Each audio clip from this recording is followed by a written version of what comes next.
अस्सलामुअलैकुम। आज के लेक्चर में हम एक्सरसाइज 1.6 की थ्योरी देखेंगे कि इसमें क्या है। फिर ये चैप्टर हमारे पास कंप्लीट हो जाएगा। 1.6 है हमारे पास solution of simultaneous linear equation.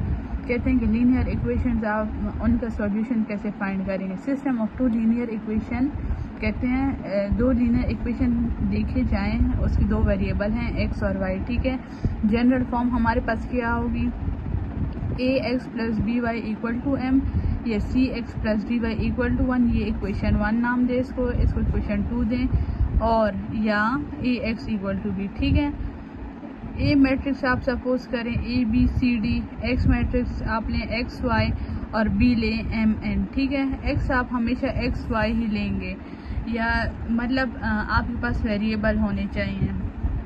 कहते हैं अगर ए हमारे पास ए का डिटर्मिनेंट जो है नॉट इक्वल टू 0 आए, हम ए इन्वर्स फाइंड करते हैं, तो आप जो इक्वेशन 3 है हमारे पास ये इसको मल्टीप्लाई कर लें ए इन्वर्स के साथ, तो यहाँ आ जाएगा A inverse A X equal to A inverse multiply किया बी आया। फिर आप इसको इससे मल्टीप्लाई करें, A inverse A into X हो जाएगा। ठीक है, equal to A inverse B इसी तरह लिख लिया। ए इन्वर्स ए हमारे पास इक्वल होता है आइडेंटिटी के, आई लिख लिया, I X equal to A inverse B इसी तरह। आइडेंटिटी मैट्रिक्स तो अभी हमने यहाँ पे फाइंड नहीं करनी। फ्रॉम इक्वेशन 4 ये हमारी बनी है X equal to A inverse B. अगर तो आप एक्स फाइंड करेंगे, ये गिवन है A X equal to B, तो एक्स इधर ही छोड़ देंगे, सिंपल। यहाँ पॉजिटिव 1 है ना, यहाँ पे आ जाएगा तो नेगेटिव हो जाएगा, तो इसको आप बोलेंगे ए इन्वर्स बी। ठीक है, फ्रॉम इक्वेशन 4 ये हमारे पास इक्वेशन 4 बन गई। एक्स वाई इक्वल है हमारे पास 1 divided by determinant A, adjoint इसका लिया, इन दोनों की जगह चेंज हो गई, इन दोनों के साइन चेंज हो गए, इन टू बी की वैल्यू एम एन। ठीक है, फिर आप लिखें A inverse equal to x किसकी इक्वल है हमारे पास ए इन्वर्स बी, तो आप ए इन्वर्स लिखें, हमें तो ए इन्वर्स फाइंड करना है, equal to 1 divided by A determinant, ये इसी तरह लिखना है। ठीक है, फिर क्या करें, ए इन्वर्स की जगह आप लिखें, और आप इस फॉर्म में भी लिख सकते हैं X Y equal to 1 divide by A determinant, और जब आप इसको मल्टीप्लाई करेंगे बी मैट्रिक्स का तो डी एम आएगा माइनस डी एन, मतलब ये ऐसे होगा। फर्स्ट को फर्स्ट से मल्टीप्लाई करें, माइनस सेकंड को सेकंड से, फिर second row first column minus C को एम से करें, फिर ए को एन से करें। ये आप इसी तरह लिख लें D M minus B N minus C M plus A N. ठीक है, हमें तो एक्स और वाई की वैल्यू चाहिए, तो आप लिखें X equal to D M minus B N divided by A D minus B C, A D minus B सी।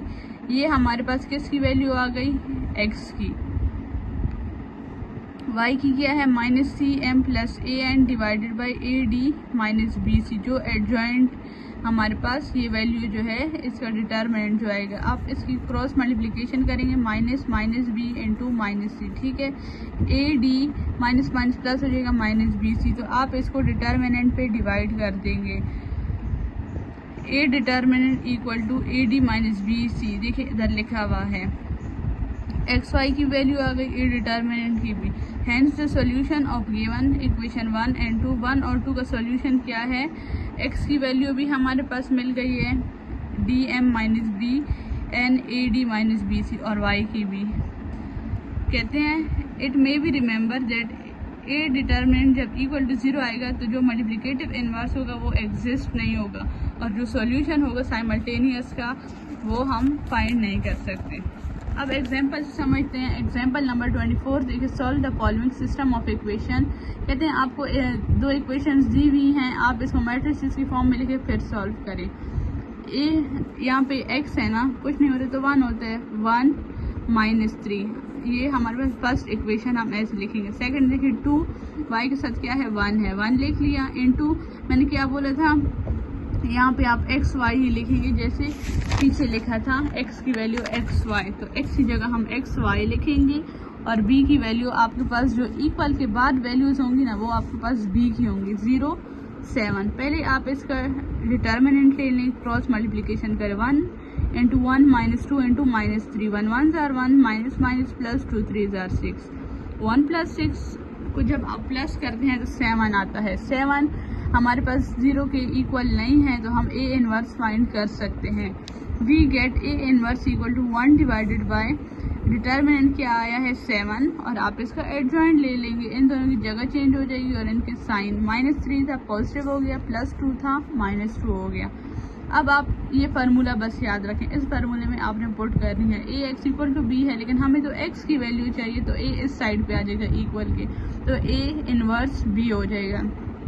फिर आप लिखें एक्स वाई इक्वल टू 1/7, ये लिखें और बी की वैल्यू भी लिखें। ये सेम टू सेम इसी तरह लिख, पहले इसको सॉल्व करें। फर्स्ट रो फर्स्ट कॉलम 1 × 0 + 3 × 7, फिर second row first column -2 × 0 + 1 × 7, 1 0 are 0, 3 7 are 21, -2 × 0 multiply 0 से 0 आएगा, 1 7 आर 7। अब इस 7 को आप क्या कर रहे हैं, अंदर सबके साथ डिवाइड कर रहे हैं। जब आएगा 21 डिवाइडेड बाई 7, तो 7 1 आर 7, 7 3 आर 21, यहाँ पे 3 आ गया। जब आप इस 7 को नीचे वाले 7 पे डिवाइड करेंगे, 7 1 आर 7, 7 1 आर 7, जो ऊपर वाली वैल्यू होगी वो x की होगी, जो नीचे होगी वो y की। तो x की वैल्यू हमारे पास 3 आ गई और y की 1 आ गई। देखिए हमें x और y की वैल्यू चाहिए थी, मिल गई। अब आप एग्जाम्पल नंबर 25 देखें। कहते हैं आपको एक सिस्टम ऑफ इक्वेशन गिवन है, आप देखें वो सॉल्वेबल है या नहीं, सॉल्व होती है या नहीं। अच्छा, 2 इक्वेशंस गिवन है। ए मैट्रिक्स आप बनाएं 3 -6 2 -4, ठीक है। आप इनका डिटर्मिनेंट लें 3 × -4 -6 × 2, 3 4 आर -12, 2 6 आर 12, +12, मतलब हमारे पास जब इक्वल टू 0 आ जाएगा आंसर, तो वो तो हम फाइंड नहीं कर सकते, तो ये सॉल्यूशन हमारे पास सॉल्वेबल नहीं है। ये पॉइंट आपके पास रिमेंबर में लिखा था कि अगर ए इक्वल टू 0 आएगा तो ए इनवर्स हम फाइंड नहीं कर सकते, ये एग्जिस्ट नहीं करता। अब हमारे पास है क्राइमर रूल। क्राइमर रूल क्या होता है, वी कैन इजीली सॉल्व, हम इजीली इसको सॉल्व करते हैं क्राइमर रूल के मेथड से। मेथड क्या है, आपके पास 2 इक्वेशन गिवन है, जैसे स्टार्ट में इंट्रो में बताया था कि ये ax + by जनरल फॉर्म है, हमारे पास ये भी जनरल फॉर्म है। In term of matrices, matrices के फॉर्म में इसको कैसे लिखेंगे, a b c d और x y लिखे ये b की जगह, इक्वल टू जो इक्वल के बाद वाली वैल्यू है वो लिखे m n, ठीक है। अब आप लिखें a मैट्रिसेस ये हो गई, b ये हो गई। आप इसका डिटर्मिनेंट लें, cross multiplication a × d minus determinant का b c, ये हमारे पास a डिटर्मिनेंट आ गया। We replace the coefficient of x in a, that is ac। आप क्या करेंगे ना, जब आप a की वैल्यू फाइंड करेंगे ना, तो जो यहाँ की वैल्यूज होंगी ना ac जो है, ये आप रिमूव कर देंगे, इसकी जगह आप b की वैल्यूज लिख देंगे। यहाँ पे हमने क्या लिखा mn। अगेन सुने, जो इस साइड वाली वैल्यूज होंगी उसको आप रिमूव करके उसकी जगह आप b की वैल्यू पुट कर देंगे, mn और ये bd इसी तरह आ गया। फिर आप क्या करेंगे, इसका डिटर्मिनेंट लेंगे, पहले a का डिटर्मिनेंट फिर ax का डिटर्मिनेंट, इनकी क्रॉस मल्टीप्लिकेशन करें md - nb, ये हमारे पास ax का डिटर्मिनेंट आ गया। x का फार्मूला क्या है, ax का डिटर्मिनेंट डिवाइडेड बाय a, ठीक है। a डिटर्मिनेंट भी हमने फाइंड कर लिया, ax भी, ax की जगह आप ये पुट करें md - nb और a डिटर्मिनेंट की जगह ये पुट करें, ठीक है। ये हमारे पास x की वैल्यू आ गई। y की क्या करेंगे, इसी तरह डिटर्मिनेंट लेंगे, लेकिन हम क्या करते थे, जब ax फाइंड करते थे ना, तो हम ये वाली वैल्यूज रिमूव कर देते थे, इसकी जगह b की वैल्यू पुट कर देते थे। अब ay में क्या करेंगे, जो इस साइड वाली वैल्यू है ना, इसको आप रिमूव कर देंगे, इसकी जगह आप b की वैल्यू पुट कर देंगे। ac सेम टू सेम इसी तरह आया, bd को रिमूव करके मतलब इंटरचेंज करके इसकी जगह आप लिख लेंगे mn, ठीक है। फिर n की क्रॉस मल्टीप्लिकेशन करें, डिटर्मिनेंट फाइंड करें, a × n - cm, a तो ऑलरेडी हमने फाइंड किया है ay, y का फार्मूला हमारे पास क्या है, ay डिवाइडेड बाय a, ठीक है। ए वाई का डिटर्मिनेंट और ए का, ए वाई का डिटर्मिनेंट क्या आया, an - cm divided by A determinant क्या था, ad - bc, ए हमने लिख लिया। ये हमारे पास क्राइमर रूल है। नेक्स्ट हमारे पास एग्जाम्पल नंबर 26 है। सॉल्व द फॉलोइंग इक्वेशन कहते हैं ये इक्वेशन सॉल्व करें, लेकिन किस मेथड से? क्राइमर रूल के मेथड से। दो इक्वेशन है, पहले इसको मैट्रिसेस में चेंज करें, यहाँ पे x से कुछ नहीं होगा तो 1 होगा, 1 लिख लिया, -2। फिर second equation 3 into 1 x y b की जगह लिखेंगे, और जो इक्वल के बाद वाली वैल्यूज होंगी वो आप b कंसिडर करेंगे।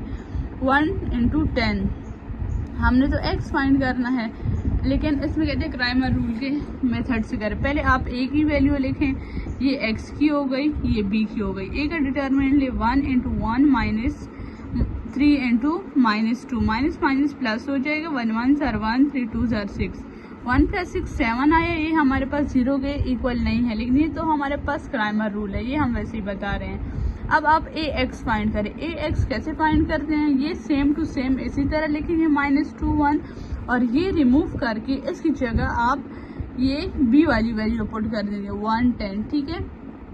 इसके बाद आप ax का डिटरमिनेंट ले 1 into 1 minus 10 into -2, 1 1s are 1, minus minus plus 10 2s are 20, 1 + 20 21। ये हमारे पास ax की वैल्यू आ गई। अब आप इसके फॉर्मूले इनपुट कर दें, x = ax determinant divided by a determinant. ax की वैल्यू हमारे पास 21 आई, a की value 7, 21 divided by 7, 7 1s are 7, 7 3s are 21, x की वैल्यू आ गई। अब y की आप देखें, ay हम ax में क्या करते थे, ये वाली वैल्यू रिमूव करते थे, ay वाली ये वाली रिप्लेस करके, मतलब -2 1 रिप्लेस करके इसकी जगह आप 1 और 10 लिख लेंगे, और ये 1 3 सेम टू सेम इसी तरह लिखेंगे। फिर इसका डिटरमिनेंट ले 1 into 10 -3 into 1, 1 10s are 10, -3 1s are 3, 10 - 3 7। y के फार्मूले में पुट करें, ay determinant divided by a determinant, 7 divided by 7, 7 1s are 7, 7 1s are 7। x की वैल्यू हमारे पास 3 आ गई और y की वैल्यू 1 आ गई, x और y फाइंड हो गए। अब है real life problem leading to simultaneous equation. कहते हैं अब हम इन्वर्जन के मेथड से कैसे फाइंड करेंगे। अब आप इन्वर्जन मेथड देखें, क्राइमर रूल तो हो गया, हमने एग्जाम्पल से भी कर लिया। एग्जाम्पल नंबर 27 है, my friend ask me this question, मेरे दोस्त ने पूछा इस क्वेश्चन के बारे में। देयर आर 2 नंबर्स, हमारे पास 2 नंबर हैं, such that the sum of the first and 3 times the second. कहते हैं फर्स्ट नंबर का सम एंड सेकेंड जो 53 है ये 3 times आप करें, ठीक है। While the difference become 4 times, और जो डिफरेंस होगा मतलब माइनस जो करेंगे वो 4 टाइम करेंगे, और सेकंड जो होगा वो 2 बार ट्वाइस करेंगे, मतलब 2 बार ऐसे आप लिख लेंगे 2y ट्वाइस हो जाएगा। Can you help me out finding numbers, क्या आप हेल्प कर सकते हैं ये नंबर्स फाइंड करने के लिए। तो आप लेट कंसिडर करें, x आपके पास पहला नंबर हो गया, y सेकंड हो गया। Then from the first set of facts क्या बोला था, there are 2 numbers such that the sum of the first x हो गया मतलब 1 plus 3 times the second is 53, 3 times the second, 3 times means 3y लिए equal to second is, जब is आ जाएगा मतलब इक्वल के बाद वाला नंबर है ये, इक्वल 53। वाइल द डिफरेंस, और डिफरेंस क्या होगा बिटवीन 4 times द फर्स्ट, जो फर्स्ट नंबर होगा वो 4 टाइम होगा 4x, ट्वाइस द सेकंड, और सेकंड हमारे पास 2 टाइम होगा 2y। इस आ गया तो इसकी जगह आप इक्वल लगा लेंगे, इक्वल टू 2। देखें आपके पास 2 इक्वेशंस बन गई। अभी आप इसको इन्वर्जन के मेथड से सॉल्व करें। 1 3 4 -2 xy, तो इसी तरह ये है 53, ठीक है, ये मिस्टेक हुई हुई है। 53 2 ए मैट्रिक्स लिखें, क्रॉस मल्टीप्लिकेशन करें इसकी, 1 into -2 -3 into 4, 1 -2 into -2 -3 4s are 12, -2 -12 -14 आ गया, ये इक्वल टू 0 नहीं है तो ए इनवर्स जो है इसमें एग्जिस्ट करता है। ये है इन्वर्जन मेथड। जो पहले हमने पढ़ा था वो क्राइमर रूल था, अगर उसमें 0 के इक्वल आ जाता था तो वो एग्जिस्ट नहीं करता था। बाय यूजिंग फार्मूला, इसका फार्मूला है A inverse equal to 1 divided by A determinant into adjoint. 1 divided by determinant की वैल्यू पुट की, इनकी जगह चेंज की और इनके साइन चेंज किए, -2 1 इनकी साइन जगह चेंज और इनके साइन -3 -4 हो गए। ये इस तरह आपने लिख लिए। अब आप क्या करें, इस फार्मूले में इसको पुट करें, x equal to A inverse B, हमें तो ए इनवर्स फाइंड करना, -1 डिवाइडेड बाई 4 ही इसी तरह लिखा और ए इनवर्स की वैल्यू पुट कर दी, और बी की वैल्यू क्या है 53 2, ये 53 है, ठीक है। फिर -2 को 53 से मल्टीप्लाई करें, फिर -3 को 2 से करें, फिर -4 को 53 से मल्टीप्लाई करें, +1 को 2 से करें। ये सेम टू सेम इसी तरह लिखेंगे। -2 × 53 से -106 आता है, प्लस माइनस -3 2 ज़र 6। -4 × 53 से आता है 212 प्लस 1 2 ज़र 2। ये इस तरह लिखें। इनको जब आप प्लस करेंगे तो -112 आ जाएगा। जब आप इनको माइनस करेंगे प्लस माइनस माइनस तो -210 आ जाएगा। अब आप -112 को डिवाइड करेंगे 14 पे और -15 को डिवाइड करेंगे 14 पे, ठीक है। सॉरी, -110 को डिवाइड करेंगे 14 को पे। इनकी कटिंग करें तो इससे आपके पास आ जाता है 8/5। x की वैल्यू 8 आ गई और y की 15 आ गई। तो ये दो नंबर से हमारे पास जो हमने फाइंड करने थे। अब हमारे पास लास्ट एग्जांपल है, इसके बाद हम एक्सरसाइज करेंगे नेक्स्ट लेक्चर में। द कॉस्ट ऑफ 1 रबर, कहते हैं एक रबर की प्राइस एंड 7 शॉर्पनर की है 15 रुपीज़, और 3 रबर और एक शॉर्पनर की प्राइस है 5 rupees. What are the prices of a rubber, rubber की प्राइस क्या होगी और शॉर्पनर की क्या होगी, शार्पनर। x हम कंसिडर करते हैं रबर प्राइस, y कंसिडर करते हैं sharpener price. Then from the first set of fact, first क्या था, 1 रबर था x प्लस 7 शॉर्पनर से 7y, r आ गया, r या इज इक्वल टू 15 हो जाएगा। 3 रबर 3x हो गया प्लस 1 शॉर्पनर y हो गया। y हमने कंसिडर किया था शॉर्पनर, x कंसिडर किया था rubber. y equal to r आ गया इक्वल टू 5। दो इक्वेशंस बन गई। 1 जब कुछ नहीं होता 1 होता है। 1 7 3 1 xy, उसी तरह लिखा b की वैल्यू इक्वल टू 15 5। अब आप क्या करें कि पहले डिटरमिनेंट लें, एडजॉइंट लें, आपकी मर्जी है जिस फार्मूले से आप करते हैं, ठीक है। पहले आप a का डिटरमिनेंट लें। इन्होंने डिटरमिनेंट के लिए यहाँ पे d लिख लिया, इसमें कंफ्यूज नहीं होना, ठीक है। इनकी क्रॉस मल्टीप्लिकेशन करें। 1 × 1 -3 × 7, 1 1 ज़र 1 -3 7 ज़र 21। 1 -21 से आता है -20, ये 0 के इक्वल नहीं है। अब आप ax की वैल्यू देखें। ax क्या है, ये इन्होंने क्राइमर रूल के मेथड से किया। यहाँ पे आप ax भी लिख सकते, डिटरमिनेंट डिवाइडेड बाय a। ये आप हटा देंगे, इंटरचेंज कर देंगे ax में, और इसकी जगह आप ये b की वैल्यू लिख लेंगे 15 5 7 1। इसकी क्रॉस मल्टीप्लिकेशन करें। 15 × 1 -5 × 7, 15 1 ज़र 15 -5 7 ज़र 35, 15 -35 से आता है -20। ये हमारे पास ax की वैल्यू आ गई। ax डिटरमिनेंट को डिवाइड करें a पे, ठीक है। इसकी जगह आप लिख सकते हैं d1 डिवाइड बाई db, ठीक है। d1 कंसिडर करता है ax को। -20 डिवाइडेड बाई a, डिटरमिनेंट भी -20 था तो 20 पे कट गए, 1 आ गया। अब ay ये इसी तरह होगा, और जो ये वैल्यू होगी ये इंटरचेंज हो जाएगी। ay के लिए ये साइड चेंज होगी और ax के लिए ये वाली। अब ay फाइंड करें तो ये साइड चेंज हो जाएगी, यहाँ पे b की वैल्यू आ जाएगी 15 5। क्रॉस मल्टीप्लिकेशन करें। 1 × 5 -3 × 15 1, 5 ज़र 5 -3 15 ज़र 45, 5 -45 -14। y के फार्मूले इंपोर्ट करें। यहाँ पे आप ये भी लिख सकते हैं y डिटरमिनेंट a, ठीक है, और ये भी लिख सकते हैं। -40 डिवाइड बाई -20, 21 ज़र 22 ज़र आ गया हमारे पास। x की वैल्यू 1 आई, y की 2 आई। हमने रबर की प्राइस को x कंसिडर किया था और शॉर्पनर की प्राइस y। तो जो था प्राइस ऑफ 1 रबर, तो एक रबर की प्राइस जो है 1 रुपये है और शॉर्पनर की जो है 2 रुपीज़ है। यहाँ तक एक्सरसाइज 1.6 की थ्योरी थी। नेक्स्ट लेक्चर में हम इसकी एक्सरसाइज को सॉल्व करेंगे। अल्लाह हाफिज़।